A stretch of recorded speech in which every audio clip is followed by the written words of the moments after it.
today we are here to discuss Botanicus. That's right. So this is a planting of your flower beds game, I guess. Sure.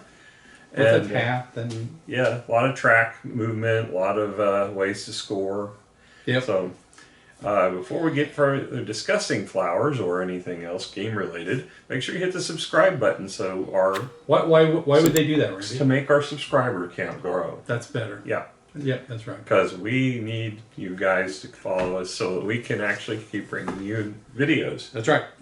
Because if nobody's watching, maybe we won't exist. It's kind of like Schrodinger's channel. Cat. Oh, yeah. Yeah. Okay. He probably has a channel too. Yeah. All right. So, Don't think he's around anymore. I don't think so either. All right, Rob, what can you tell us about All right. Botanicus? So this is a 2024 release, and overall rank on Board Game Geek is 2081 with it rated at a 7.4. Plays 2 to 4 people in about 45-60 minutes. It took us quite a bit longer than that. For ages 10 and up, which I think sounds pretty accurate. It was a pretty easy game. Designed by, and I apologize in advance for butchering these names, Samuel Tabellini Ferrari and Vieri Massani, I think. Art by Marcel Gruber and Franz George Stamel, maybe. And published by Hans Im Gluck. The MSRP is $49.99. Not a whole lot of difference at different retails. Places I found it at. Gamers Guild had it the cheapest at $32.99. Number 2, Noble Knight had a copy at $35, but I don't know if it was used or not. And Card House had it where everybody else was pretty much listed at $39.99. Okay. So as far as quality of components, the nicest thing are these wooden pieces. They're actually carved to fit the shapes. So the flowers are oversized, but these are at your action tokens. You've got farmers moving around your farm. You've got wheelbarrows, shovels, Wooden meeples of different animals. money bags, yeah. So I think the wooden bits are nice. There's no screen printing on them though, but that's fine. But everything else is pretty much cardboard. The card stock is actually pretty good. It's got a linen finish and it's standard mini Euro. The cardboard itself is just kind of, it's not that great, but it's not bad either. No, it's not that horrible. good. I mean, I actually played with these and didn't get my poker chips out, so it's not that bad. But yeah, I mean, it's okay, all the cardboard. The cardboard does have a linen finish on it too. Some of it does, yeah. Yeah, it's like the ones that are the projects or tasks, they call them in this game. But yeah, I think given the wooden bits and the card quality, I'm probably going to give this one probably a 6.5. Yeah, I was going to say, it's 6.5, I think it'd be accurate. I don't think it's quite to a 7 yet. Yeah. So. Yeah. Now there's the game itself has the board's two-sided and the player boards are two-sided, and that's based upon they have a base game and then the expert game. We jumped straight to the expert game. Some of it you can mix and match because mostly the expert game adds just a few different scoring options, but it also adds like in-game scoring cards. I could not imagine playing this any other way. Yeah, the other way. I mean, it was not hard to pick up at this level. Right. So I think it'd probably be too simple any other way. Yep. As far as the theme goes, I mean, you're walking around your farm, you're planting crops. I'm not sure why you have to pay to walk, but that doesn't make logical sense. But from a it's because you're tired. Of the game. Yeah. You're tired. You're paying somebody to carry you through the garden. Exactly. Yeah. So I mean, we are talking about Rome, so you know. Rome? Or I thought you said this was Rome. No. This has nothing to do with Rome. You're farming. Well, I know that, but I thought you said this took place because you said... No, I was making a joke about Botanicus. Oh! It sounds like a Roman name. You're right, it does. But I mean, this could be Roman farms. I don't know. Why not? Sure. They're planting Vini, and Vici. I don't know what those things are, but okay. It's the Italian versions of Daryl and his brother Larry and his brother Daryl and his other brother Daryl. Okay. You're planting them? Yeah. Oh, I guess there's probably some horror films that are like that. All right. Anyway. So basically you're going there. You've got a farm and you're moving around, but you have to pay coin to move certain spaces from a strategically in the game. It makes sense from a thematics, it makes no sense to me. Yeah, I mean it's really pasted on. Yeah. I mean the artwork for the contracts are basically or the projects. I think you said you call them basically the same for everything. The plants themselves, the flowers, are all uniform based on color. There's no real variety there. Well, at all. they actually did color and shape for color blindness, which I did like. Well, I do like that, but like all the pinks look basically the same. All the blues look Well, they're a little different. Well, the blues are different, and it's actually something in the rule book. They actually broke out and said what all these flowers are, and they had a blurb about each one of them. I just don't think it's obvious. Yeah. So yeah, I mean it's not heavy in theme, that's for sure, but you do have farming related tracks, and it makes sense. You're planting and growing. Yeah, mechanically things make sense. Yeah. So I don't think it's a strong theme. I'm probably going to give this one a 6 is where I'm at. I agree. All right. So moving on to the rule book, there's actually 2 rule books. The primary rule book is 12 pages long. It doesn't have, I mean, it's got a cover, but it doesn't have any art on it, which is kind of odd. It does have a QR code so you can scan to watch the video of how to play. It's set up weird, the way they did the rule book. And then there's the expert variant is basically just a 4-page, 4-page document that has the variants of the rules. The way they set this up, they thought, was to make it easier to teach the game. So they show you the component list and how to set it up. That's pretty well done. The only piece that was confusing about the setup were these tokens here. There's 16 of them, but there's double the number of positions out there. And because they're teaching you just how to set it up blind, they do mention that they have stripes and dots, but it's very easy to be confused because there's these other columns and there's not enough tokens for them. And it's like, okay, where am I supposed to put, what am I supposed to put where? Because I don't have enough pieces. So you have to be I had to read through it a couple of times to make sure, I see what they're saying. Because they didn't have an image that was really clear. It was a small image and they show arrows just pointing to a couple of spots. Got it. So I didn't really like the way this was laid out, even though it was designed specifically, they thought, around teaching the game. So after that, it goes into basically your player board setup, which that part was pretty straightforward, and it's the base game setup, and then if you want to play the expert game, which I was doing, I was intermingling the 2 rule books because the setup's different for this, and so I had to keep going back and forth between them, which made it more difficult. So if you want, if you're playing in just a standard, you want to play the base game, that you're probably going to be all right reading the rule book. To be fair, it's when you start going back and forth that things get a little muddled. Then you've got basically explaining how the tableau works on your table, on your thing, moving around the board, the tasks, and then basically your turn order it goes through and says what happens. There's 2 action phases basically. It goes through that, but it doesn't tell you about any of the actions yet. None of the actions are described yet. Then it goes into the turn order as far as who goes first each round, which that's pretty straightforward. Yeah. Then it goes into changes for 2 players in the middle of the book, which I would have thought if you're going to do that, put it at the end. And then it's got the gameplay. And this is where you finally get into the actions telling you what they do. And, well, actually, not even there, really. It's the next phase, because it goes through and tells you in-game scoring next. That's weird. Yeah, I'm saying, it's just really kind of odd. a weird way of trying to teach this game. So, when you get to the end of the game, you have to go to the middle of the book to figure out how to score the end of the game. Makes sense. Yeah. So, it's just kind of it's not a bad rule book. Everything's in here. There was no... have to look just up the layout's weird.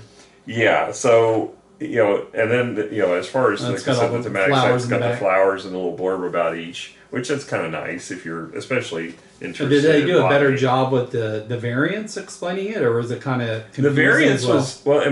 like I said, if we hadn't jumped straight to the expert mode, I think this would have been fine. Okay. If you read that and then you played it once and you said, okay, I'm ready to do expert. But when I was trying to go straight to the expert, it took me a little longer to go back and forth and figure it out. Because it goes through and alters each of the rules, like setup and then the how things work.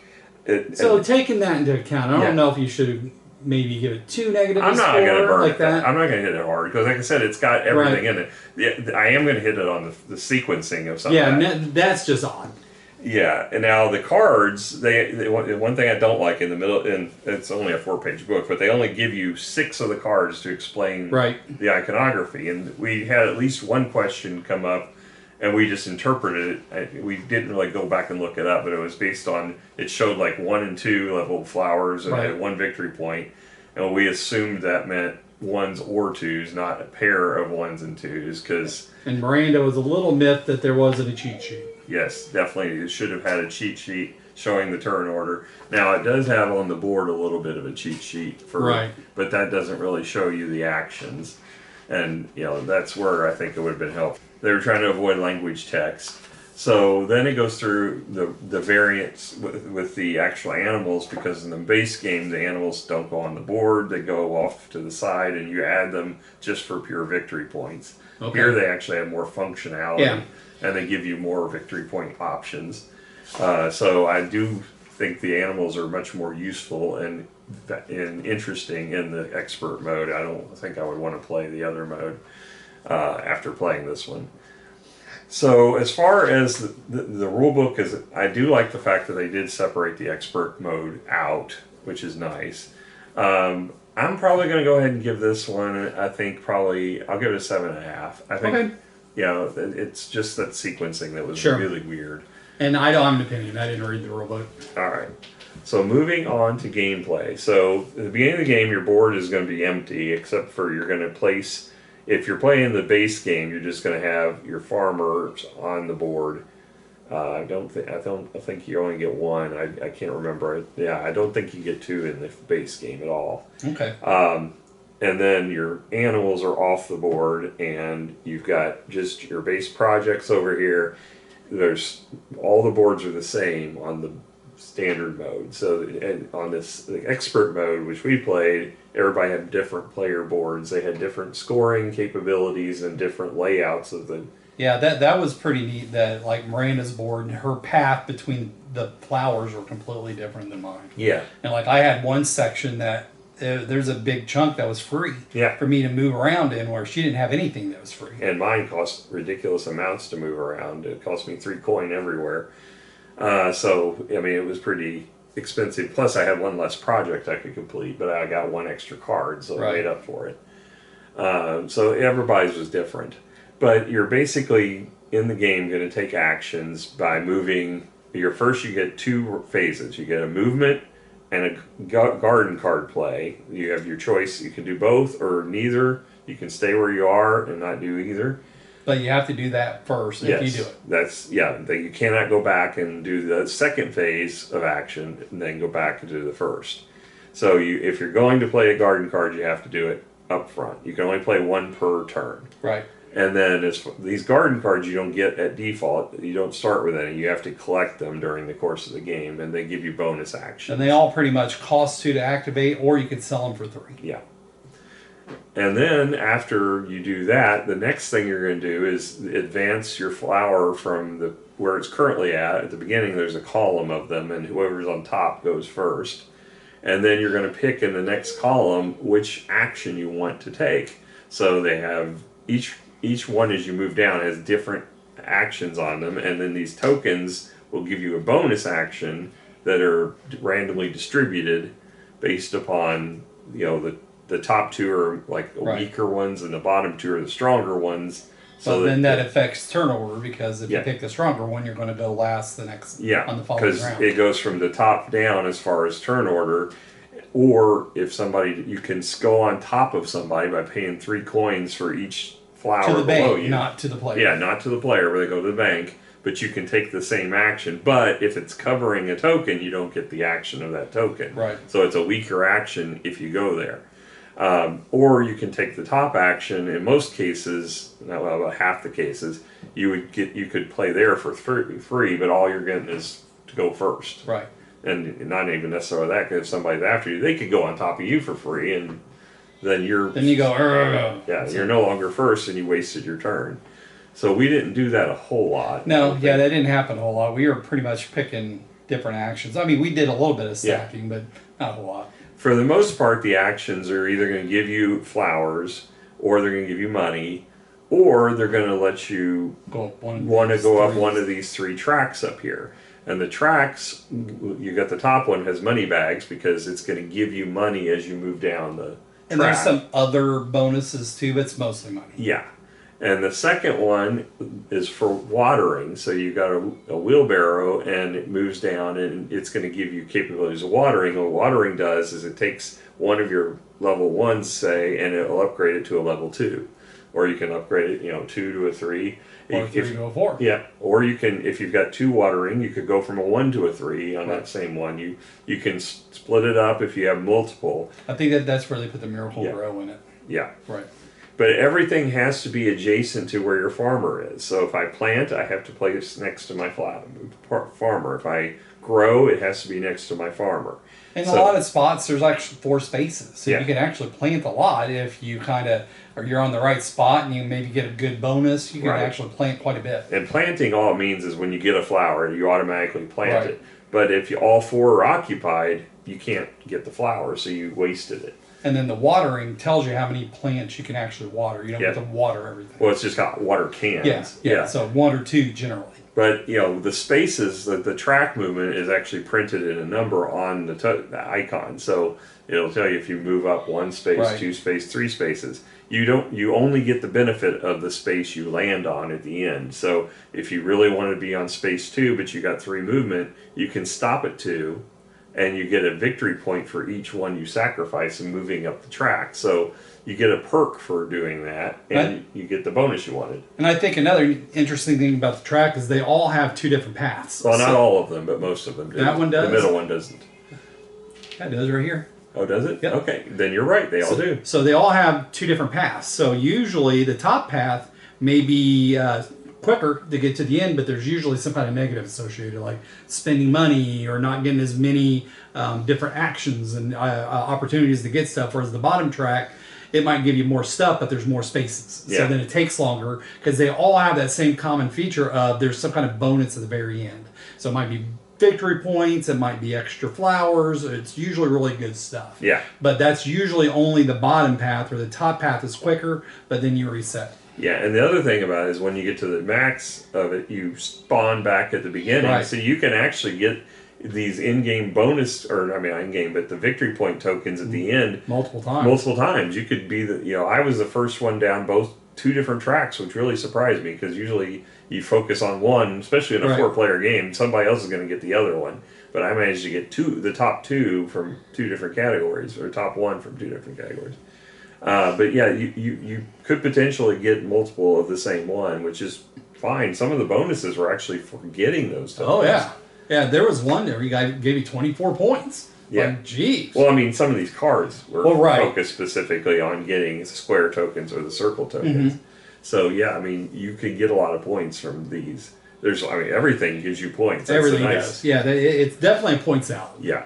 So then basically you're going through 2 rounds of 8 turns, if you will, of going down the track, and after the final round or first round, you're going to flip all the tokens to the other side, and it's going to give you different actions in a different sequencing. So it varies for the next 8 turns. Right. And then at the end, when you reach the end, there's one final turn where you get to do the movement and card play action is the first part, but then the second, instead of taking one of these actions, you can choose any one of the 3 tracks and move up for free 1 space. Then if you anytime you go up the track, there's a free action where you can spend 3 coin to advance 1 step further as many times as you can afford it. So if you had to accumulate a lot of money, you right, and there's other scoring mechanisms. You got completed columns where it looks at the highest level of flower in that column. If you complete it, then you get some victory points. You got these contracts like we talked about, or basically the contract. But it looks for a specific number of flowers. So Of it might certain look for types. with certain types. So it might be 2 greens, which is level 3, or it might be 1 blue and 3 yellow, or any kind of variation. And I think everybody's was different. Yeah. So what I had was different than what Randy Well, had. I had when I drew my 5, I had 3 of the same one and 2 of a different one. So and they were the two. They were 2. So I had a full house. Right. Of mine. But I thought it was really neat that you had these different. A pretty wide variety of different contracts, and being able to move around your individual board to try and plant the specific types of flowers it looks for, and it gives you some pretty good points. Yeah. And if you're playing the base game, the scoring for the columns is all the standard. But for the expert game, everybody's board has different scoring for different values as far as the flowers are. So you may want to focus on a specific level of flower, right, where it might be more beneficial to you than going all the way up to 4. I mean, it's still going to give you the most at 4, but you know. But the interesting thing is it only looks for 1. So whether you have 3 at the highest level or 1, you still get the same amount of points. Yeah, so it doesn't matter. You could have all 4s in a column. It isn't going to change the fact that it's only worth the same values because the 4 is the highest. So it's best to spread it out and just fill in with 1s. I had a nice combo with my cards because I got victory points for 1 victory point for every flower I had on my board, no matter what it was. That's nice. So I just tried to fill my board as much as I could. And then there was another one that would have paired with it that for having the 4 around it, you know, each combination of 4 that was completely filled, but you couldn't count the same flowers twice. And I was looking at my shape of my board and I'm like, okay, the max I'm going to get out of that is, you know, like 20 points, and I could get more points off of this other card if I maxed it out. Unfortunately, I didn't max all my cards, but he still utterly annihilated us. So, well, I do well on point salad games. I mean, that's kind of my specialty. So, yeah, this one, I thought it was a lot of fun. I definitely, on the expert mode, it was very interesting, I thought. I think if you are a gamer who's got a lot of experience, I would not even... Yeah, I wouldn't even hesitate. Just go straight to expert because it makes the game so much more interesting. You know, and then the base game, like I said, the only difference is the animals don't occupy your board, because the animals that are on your board, you can't plant where they are until you free them. And there's spaces that let you free the animals. And in this game, when you play the animals to the board when you're playing the advanced, it gives you various scoring bonuses. So like one is for freeing the rest of the animals. You get 4 victory points every time you free an animal. Another one gives you extra points for completing your contracts. Yeah, and there's pre-printed contracts on your board, so you can fill them. And most people can fill 10 of them because there's 5 on the board and then 5 that replace them. My board was limited to 4, so I only had 8. But you can still get a lot of points from maxing those out. Especially if you get like the bonus with the butterfly gives you 2 for the base ones that are printed on the board and 6 bonus points for every contract. For the advanced one. Yeah, for the tasks that are advanced. So and each animal is something different, which I thought was really cool. I thought that was cool too. So, but you have to be again adjacent to the animal and take the free animal action to free them. Even on the cards, as Rob found out painfully, you have to actually be adjacent to whatever you're doing. I had a card that said I could free an animal. So I just thought, well, if I'm paying for it, I should be able to free any animal I want. And Randy shot me down. Nope, you have to be still adjacent. You still have to follow the same adjacency rules. So, yeah, as far as this game goes, I really enjoyed it. I was not expecting to be as good as it was. Right, I think I'm the same way. I was pleasantly surprised. It was actually pretty fun. So and it's easy. I mean, once you get the hang of it, it's just easy actions. It's quick. You don't have to sit and wait for somebody to think for 28 minutes. I think that the only part that wasn't hard, but where the analysis paralysis can come into play is money. Because if you start getting short on money, it's hard to do some of those actions you really want to do. Because you won't have that $3 extra to go on top of someone that already did that action. Or to move. That was my problem. To move. I was in 2 coin, and I'm like, crud, I got to get 3 coin just to move my farmer. So, I mean, the lack of funds is a big deal in this game. But then that's why they give you the money track, which is nice. But it's just, I thought that was pretty interesting. Yeah. A little bit of tension that it adds in it. Yep. So I'm I think I'm really at an 8.5 on this one for me. I think I was going to do an 8. Okay, yeah. Yeah. I mean, I was pleasantly surprised. This is one I really enjoyed.